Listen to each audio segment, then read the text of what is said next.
నన్ను బలపర్చు క్రీస్తు యందు నేను సమస్తము చేయగలను. దేవుడు మన పక్షమునుండగా మనకి విరోధి ఎవడు? ఆమేన్, ఆమేన్. మనం గడిచిన కొన్ని దినాల నుండి యేసు ప్రభు యొక్క ఆ ప్రయాణము, అంటే మరణంలోకి వెళ్తున్న ప్రయాణంలో ధ్యానిస్తూ ఉన్నాం. దానిలో భాగంగానే ఈరోజు ఒక మాటను చూద్దాం. చూడండి, ఈ మొత్తం ఆ పీరియడ్ మొత్తం ఆయన ఏ నెరవేర్పులో ఉన్నారు. ఆయన ప్రవచనకారం, ప్రవచనాల యొక్క నెరవేర్పు ఆయనలో జరిగింది. మిగిలింది మొత్తం ఛాయ నిజ స్వరూపం ఆయనలో ఉంది. ఒక పండుగ కూడా, ఒక అమావాస్య దినం కానీ, ఒక అన్నపానీల విషయం కానీ, ప్రతిదీ కూడా యేసులో నెరవేర్పు ఉన్నది అని, యేసులోనే నిజస్వరూపం ఉన్నది అని మనం విన్నాం. పస్కా పండుగ అనే ఆ పండుగను దేవాది దేవుడు ఇశ్రాయేలుకి ఇది నీకు నిత్యమైన కట్టడ అని చెప్పిన తర్వాత ఆ పస్కా పండుగ యొక్క పూర్తి నెరవేర్పు, ఆ పండుగ యొక్క నిజ స్వరూపం, ఆ పండుగలో ఉన్న సార్థకత సమస్తం కూడా యేసు ప్రభువులోనే నెరవేరుతున్న సమయం ఇది. ఎందుకంటే అంతవరకు ఉన్న ప్రతి పండుగ కూడా యేసు ప్రభు యొక్క శిలువ మరణం కొరకు సూచిస్తున్న పండుగే తప్ప నిజస్వరూపం ఉన్న పండుగ కాదు. మరి నిర్గమకాండంలో మనం చూసిన ఆ పస్కా పండుగ నుంచి, అంటే ఐగుప్తుల నుంచి బయటికి వస్తున్నప్పుడు వారు ఆచరించిన పస్కా పండుగ నుంచి ఇప్పుడు యేసు ప్రభు వారు వెళ్తున్న, అంటే పిరుగుతులు తింటూ, ఇక్కడ అరచేతులతో కొట్టించుకుంటూ, ముళ్ళ కిరీటం పెట్టించుకుంటూ ఉన్న ఈ పస్కా పండుగ వరకు ప్రతి పస్కా పండుగ ప్రస్తుతం యేసు ప్రభు నెరవేరుస్తున్న ఈ పండుగ కోసం సూచిస్తున్న పండుగలే. నిజ స్వరూపం మొత్తం ఈ పండుగలోనే దాగి ఉన్నాయి. మనకి తెలుసు పస్కా బలి పశువు యేసు ప్రభువే అని. కనుకనే ప్రతి ఏరియాలో, అంటే లోపము లేనిది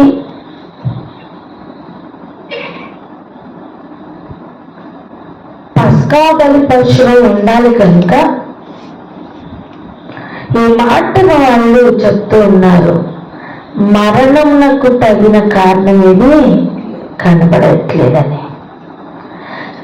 నిరపరాధిని ఎలా మరణానికి అప్పగించాలి అని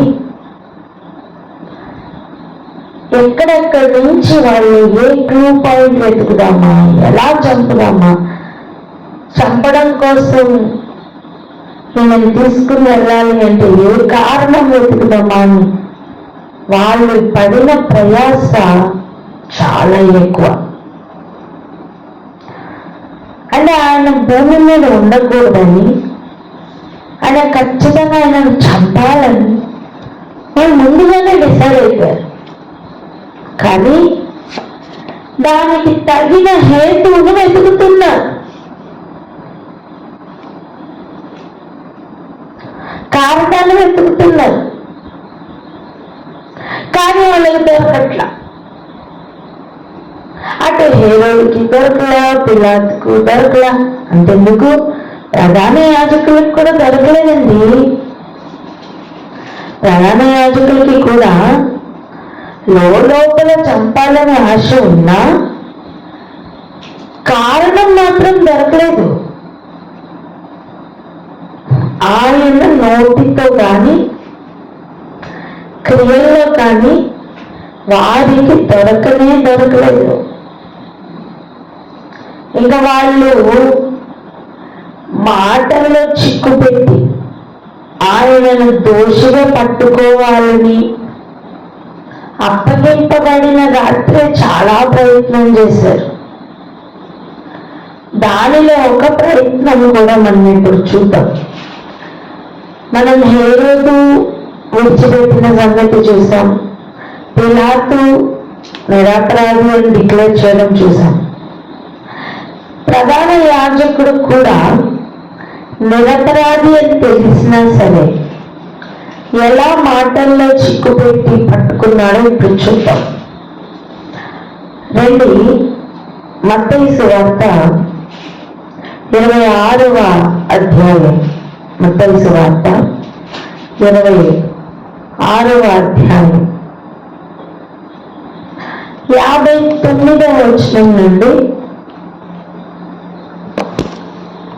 65వ వచనం వరకు చదువుకుందాం. 59 నుండి 65 వరకు. మత్తయి సువార్త 26వ అధ్యాయం 59 నుంచి 65 వరకు చదువుకున్నాం. ప్రధాన యాజకులను మహాసభ వారందరూ యేసును చంపవలనని ఆయనకు విరోధముగా అబద్ధ సాక్ష్యము వెతుకుచుండిరి. కానీ అబద్ధ సాక్షులు అనేకులు వచ్చినను సాక్ష్యమేమీ దొరకలేదు. తుదకు 2 మనుషులు వచ్చి వీడు దేవాలయమును పడగొట్టి 3 దినములలో దాన్ని కట్టగలనని చెప్పననిరి. ప్రధాన యాజకుడు లేచి, నీవు ఉత్తరమేమీ చెప్పవా? వీరు నీ మీద పలుకుచున్న సాక్ష్యమేమని అడుగగా యేసు ఊరకుండెను.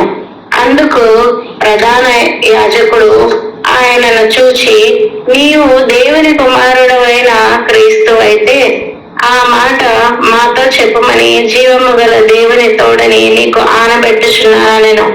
అందుకు యేసు, నీవన్నట్టే. ఇది మొదలుకొని మనుష్య కుమారుడు సర్వశక్తుని కుడి పార్శ్వమున కూర్చుండుటయు ఆకాశ మేఘారూఢుడై వచ్చుటయు మీరు చూతురని చెప్పగా, ప్రధాన యాజకుడు తన వస్త్రము చింపుకొని, వీడు దేవ దూషణ చేసెను, మనకిక సాక్షులతో పని ఏమి? ఇదిగో ఈ దూషణ మీరిప్పుడు విన్నారు. ఇలా ప్రధాన యాజకుడు మాట్లాడుతున్నాడు. అక్కడ విషయం చూడండి, 59వ వచనం. ప్రధాన యాజకులను మహాసభ వారందరూ యేసును చంపవలదని ఆయనకు విరోధముగా అబద్ధ సాక్ష్యము వెతుక్కుచుండిరి. కానీ ఆయన విరోధముగా అబద్ధ సాక్ష్యమును ఏం చేస్తున్నారండి? వెతుకుతున్నారు. పుట్టించాలని సకల ప్రయత్నాలు చేస్తున్నారు. ఏది చేస్తే తప్పు అని నిరూపించగల ప్రతి ఏరియాలో వాళ్ళు వెతుకుతూ ఉన్నారు. ఒకసారి ఆలోచించండి.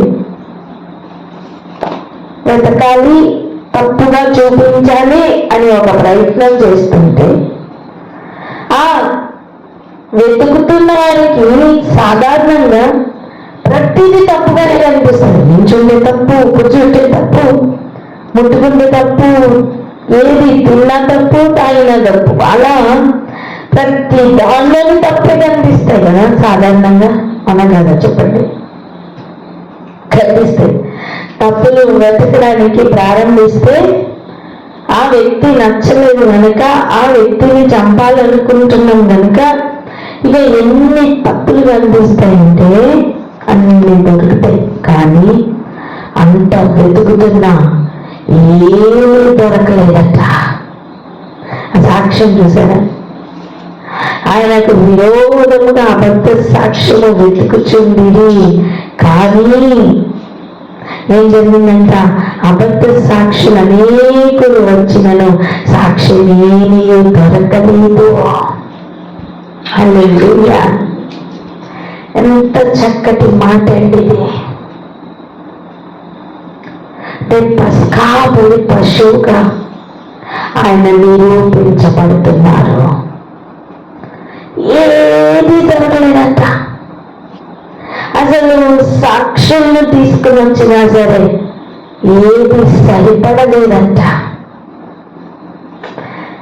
ఎంత చక్కటి మాట అండి ఇది, ఎంత శ్రేష్టమైన మాట అండి ఇది. మాట చెప్పనా, సంఘమును కూడా ప్రభు ఇలా చూడాలని ఆశపడుతున్నారా? మచ్చలు, దాగులు, కళంకములు అన్నిటిని ఆయన పరిహరించి అపవాదములు మోపుతున్న వాడు కుడి పార్శ్వన నిల్చుని మోపుతూ ఉన్నప్పుడు సమస్తము నా రక్తంలో కడిగి వేస్తానని చెప్పుటకు ఆయన ఈ సందర్భంలోనే ఆయన అధికారమును పూర్తిగా సంపాదించుకుంటున్నారు ఆయన. ఆమేన్. ఆయన ఊరికనే ఒక్కొక్క శోధన గుండా వెళ్ళగా, ఆయన ఊరికనే ఒక్కొక్కటి అనుభవించలేదండి. వాటన్నిటి మీద ఆయన అధికారములు సంపాదిస్తున్న సమయం అది. అబద్ధ సాక్షులు అనేకులు వచ్చారట, ఏ సాక్ష్యము సరిపడలేదట. 2 మనుషులు మాత్రం వచ్చి పెద్ద సాక్ష్యాన్ని పట్టుకుని వచ్చారు. ఏంటది? ఇది దేవాలయంలో పడగొట్టి 3 దినముల్లో దాన్ని కట్టగలని చెప్పాడు. ఇదండి వాళ్ళకి దొరికిన పెద్ద సాక్ష్యం. ఏమండి, ఈయన చెప్పిన మాట నెరవేర్చబడలేదా?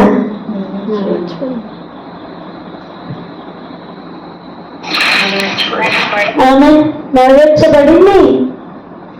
అంటే సత్యమును అబద్ధమునకు మార్చుటకు సకల ప్రయత్నాలు అక్కడ జరుగుతున్నాయి.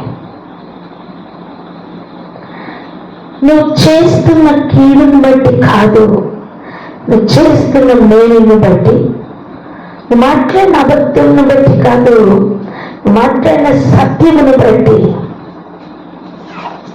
శిక్ష కానీ, నింద కానీ, అవమానం కానీ దొరుకుతుందా? అది నిన్ను ఎక్కలేనంత ఎత్తైన కొండకు తీసుకుని వెళ్ళబోతుంది. ఆమేన్.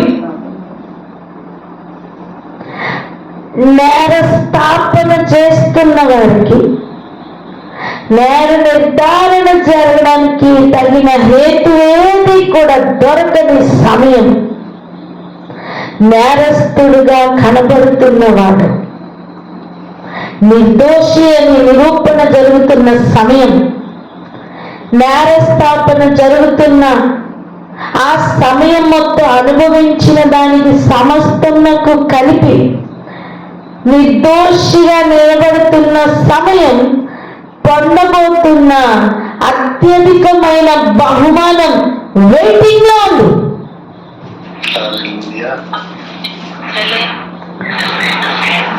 దయచేసి గ్రహిద్దాం. ఎందుకు దేవుడు, చాలా మంది ఇలా అంటారు, ఎందుకంటే నీతిమంతుల్ని చంపుతుంటే దేవుడు ఎందుకు రావట్లేదు, లేదా సిలువ మీద ఉన్నప్పుడు నేను నువ్వు కాపాడుకోవచ్చు కదా అని వారి లోపల ఒక డౌట్ కూడా ఉంది. ఎందుకు ఆయన అప్పుడు వీటన్నిటిని ఎలా చేశారంటే ఒక్కటే కారణం, పొందబోతున్న మహిమ ఎట్టిదో వీరికి తెలియదు. ఆ రోజు ఎరిగి ఉన్న ప్రభు మౌనంగా ఉన్నట్టుగా చూస్తున్నాం. కానీ అక్కడ సత్యం ఆయన అక్కడ చెప్తూ ఉన్న గ్రహించలేని మందులు అక్కడ ఉన్నారు.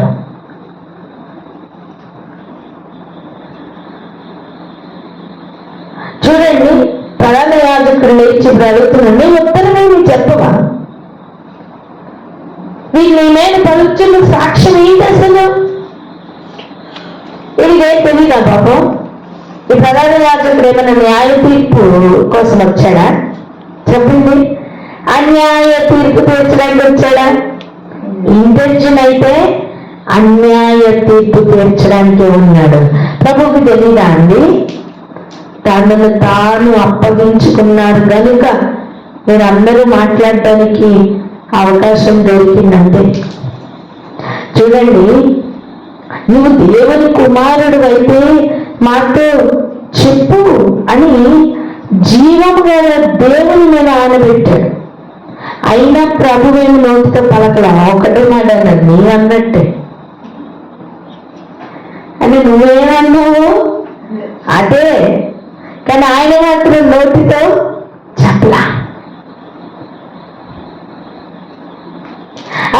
ఆ మాట అనిపించి ఇప్పుడు చెప్తున్నాడేమని, ఇది మొదలుకొని మనుష్య కుమారుడు సర్వశక్తిని కుడి పార్శ్వమున కూర్చుండి, చూడండి, వారేమో నింద మోపడానికి అడుగుతున్నారు, యేసు ప్రభు ఏమో సత్యమును బట్టి మాట్లాడుతున్నారు. నేను అంటాను, సత్యము యొక్క శక్తిని బట్టి మాట్లాడుతున్నారు.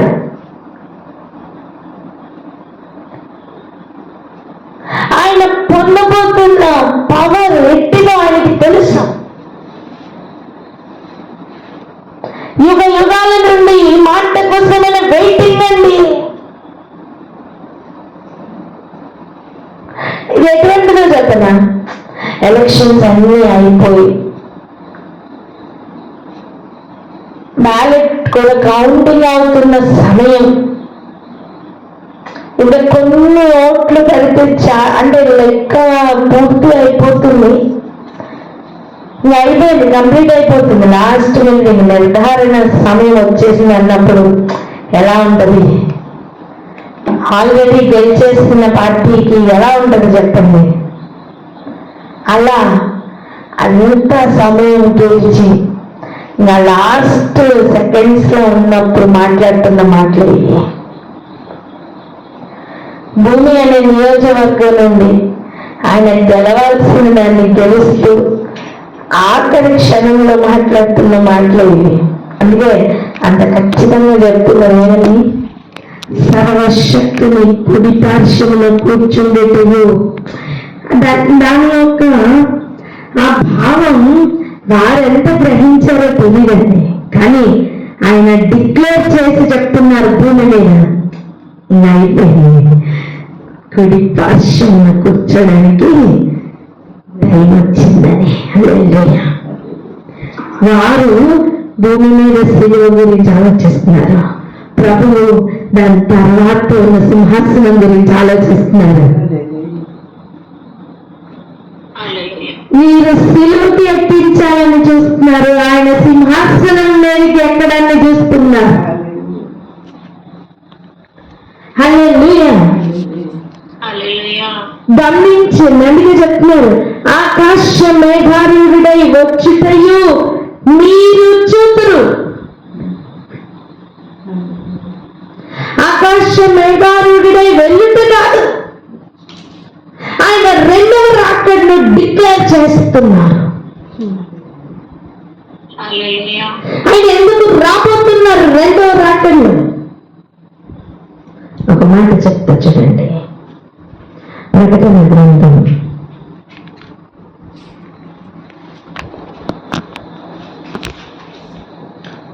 3వ అధ్యాయం 21వ వచనం. ప్రకటన గ్రంథం 3వ అధ్యాయం 21వ వచనం. నేను జయించి నా తండ్రితో కూడా ఆయన సింహాసనమునందు కూర్చుండి ఉన్న ప్రకారము జయించు వారిని నాతో కూడా నా సింహాసనమునందు కూర్చుండనిచ్చేదను.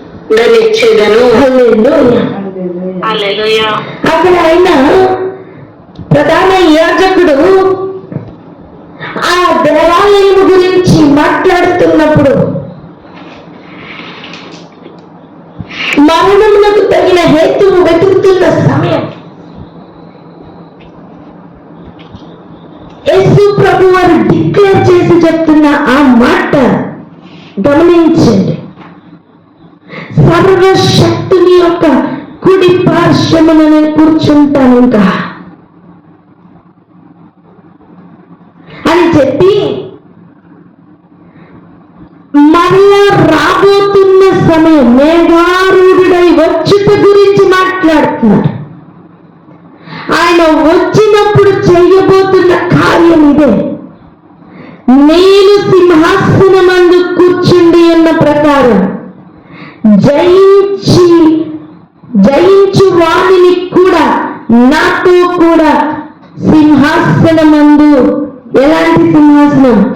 నా సింహాసనమందు. హల్లెలూయా. అందులో దాగి ఉన్న పవర్ని ఈరోజు మనం అనుభవించాలి, దాన్ని పట్టుకోవాలా. నా సింహాసనమందు కూర్చుండ నిచ్చెదను. ఎందుకు? ఆ సకల అధికారం ఇప్పుడు నేను పొందుకుంటున్నాను. ప్రధాన యాజకుడు పాస్ట్ను బట్టి అడుక్కుంటున్నాడు నేరస్థాపన కోసం. యేసు ప్రభు యుగ యుగాల కొరకు జరగబోతున్నదని చెప్తున్నారు.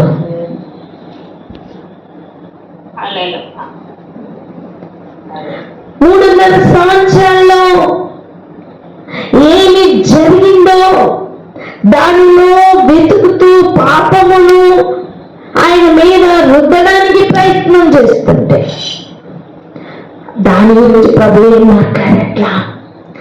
ఇప్పుడు జరగబోతున్న అధికారపూర్వకంగా ఆయన కూర్చోబోతున్న సింహాసనం గురించి, ఇంకా రాబోతున్న మేఘారూఢుడై రాబోతున్న ఆ కాలంలో ఆయన చేయబోతున్న అధికారపూర్వకమైన కార్యముల గురించి ఆయన మాట్లాడుతున్నారు. అంటే ప్రస్తుత కాల శ్రమను ఎన్న తగినదిగా కాకుండా ఎన్న తగనిది అని నిరూపిస్తూ నిలబడిన యేసు ప్రభు. హల్లెలూయా.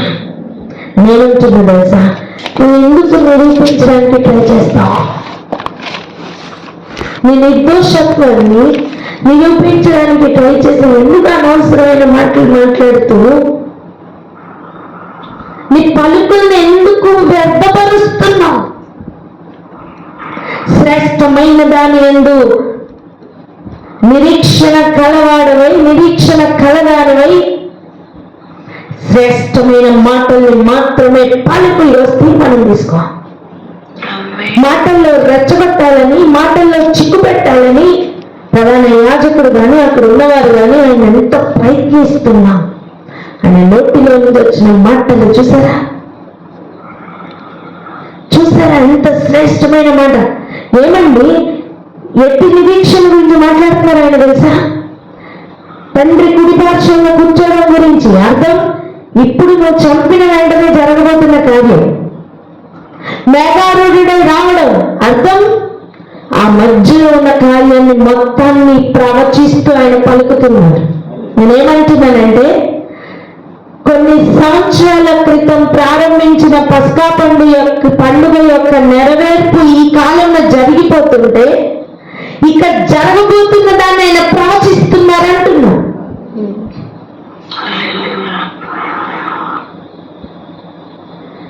అప్పుడు చెప్పిన పస్కా పండుగ యొక్క నెరవేర్పుకు ఇంతకాలం పడితే ఎంతకాలం? నిర్గమకాండం నుంచి మత్తయి సువార్త వరకు పట్టిన కాలం అండి.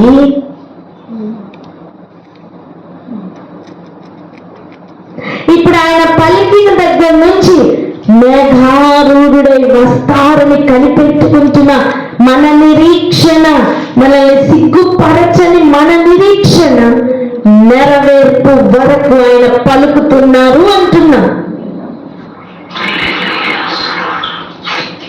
ఏమంటున్నానంటే, ఆయనను నమ్మిన సంఘముగా మనం ఇది నేర్చుకోవాలి. ఎంత పీక్ మూమెంట్స్ కి వెళ్ళినా ప్రవచన సారమైన యేసయ్య యొక్క సంఘమైతే వ్యర్థమైన దాని యందు లేదా వ్యర్థమైన దానిని బట్టి మాట్లాడక నిరీక్షణతో కూడిన పదములు మాత్రమే బయటికి వస్తాయి, వచ్చును కాక. పలుకులలో పూర్తి మార్పు కలుగను గాక. నోటి మాటలలో ఇదిగో చిక్కు పడడానికి కూడా అవకాశం లేని మాటలు హృదయంలో నింపబడును గాక.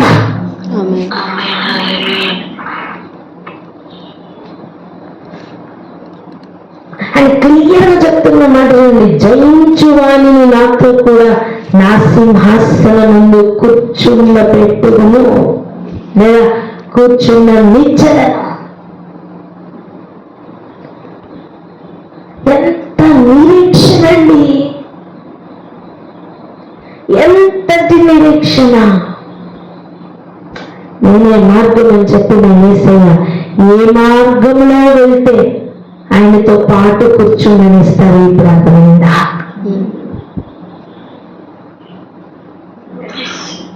నీకున్న పరిస్థితులన్నీ నేను ఆ సింహాసనం వైపు నువ్వు ఎలివేట్ అవడానికి అవసరంగా ఉన్నన్ని బేస్గా మారుతున్నాయి.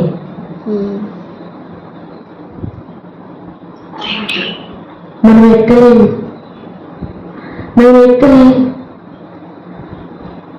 అందుకే అవి ఎక్కించడానికి కారణాలుగా మారుతున్నాయి. ఈ రోజు నుంచి సిచ్యువేషన్ అన్ని డిఫరెంట్ గా చూడు. ఆమె ఎదుటికన్నా ఆల్రెడీ ఓడిపోయాయి. ఆమె ఏం చెప్పాడు? యేసు ప్రభుని సింహాసనానికి ఎక్కించడానికి ఉన్న ఈ కారణాలన్నీ నిన్ను కూడా సింహాసనానికి ఎక్కించాలి అంటే ఇటువంటి కారణాలు ఉండాలి. అబద్ధ సాక్ష్యములు వెతుకుతారు కానీ వాళ్ళు దొరకవు, అయినా మాట్లాడతారు. నువ్వు ఆ మార్గంలో ఉన్నావా అయితే గుర్తుపట్టు, సేమ్ టు సేమ్ వే. చెప్పండి, సేమ్ టు సేమ్ వే. హల్లెలూయా. ధైర్యం తెచ్చుకున్నాం. యేసు ప్రభు వల్ల రాబోతున్న నిరీక్షణను బట్టి, రాబోతున్న దాన్ని బట్టి పలికారో, మాట్లాడారో, ఎంత రూఢిగా మాట్లాడారో గమనిద్దాం. ఈ మాట ఏమాట 3 దినాల్లో పడగొట్టండి నేను మళ్ళీ కడతాను అన్న మాట వాళ్ళకి కావాలి. కొన్ని భాషను కూర్చోబోతున్నాను, మరలా మేఘారుడే రాబోతున్నాను, డాట్ డాట్ డాట్ డాట్. ఆ డాట్స్ లో ఏమున్నాయి? నేను కూర్చున్న ప్రకారం నేను కూర్చోబెట్టడానికి సంఘాన్ని సిద్ధపరుస్తున్నాను అన్న మాటలు ఈరోజు మీకు అర్థమవుతున్నాయా?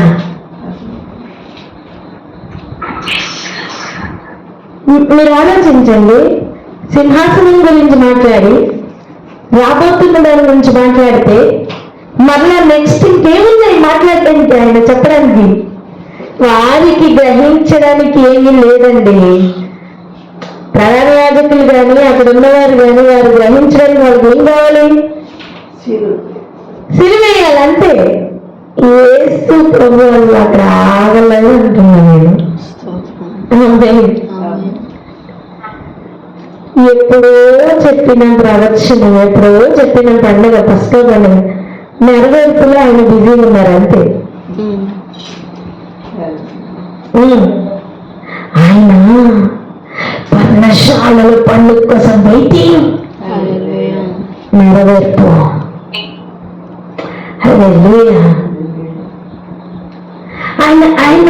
ఆయన నిరీక్షణే వేరు.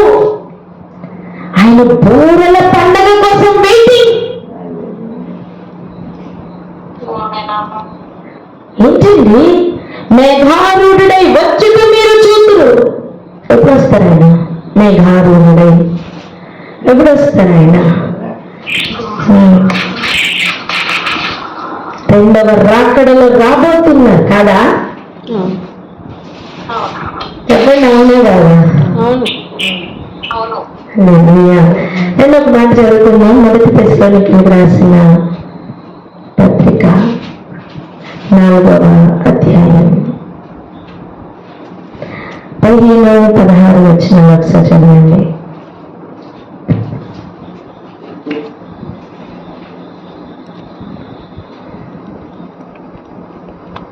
లేదా 16వ వచనం ఒక్కటి చదివితే చాలు. ఆ బాటముతోనూ ప్రధాన దూత శబ్దముతోనూ దేవుని బూరతోనూ పరలోకం నుండి ప్రభువు దిగి వచ్చును. మేఘారూఢుడై వచ్చుట చూతురు. చెప్పండి మాట.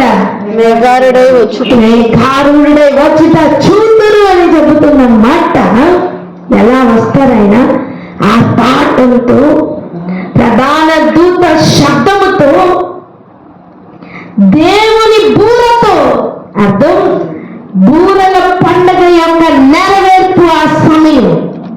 హల్లెలూయా. పస్కా పండుగ నెరవేరుస్తున్న యేసయ్య బూరల పండుగ యొక్క నెరవేర్పు గురించి ప్రవచిస్తున్న సమయం అది. నువ్వు నేను సంగమై ఉండాలి. పక్కవర్త చెప్పండి. హల్లెలూయా. మిస్ అవ్వకూడదని చెప్పండి. హల్లెలూయా. పరలోకం నుండి ప్రభు దిగి వచ్చిన ఈ నిరీక్షణ నిన్ను నన్ను సిగ్గుపరచకుండా నిలబెడుతుంది. ఎటువంటి శ్రమనైనా ఎటువంటి మరణమైనా ఎదుర్కోవడానికి సిద్ధపరచును గాక. ఆమేన్.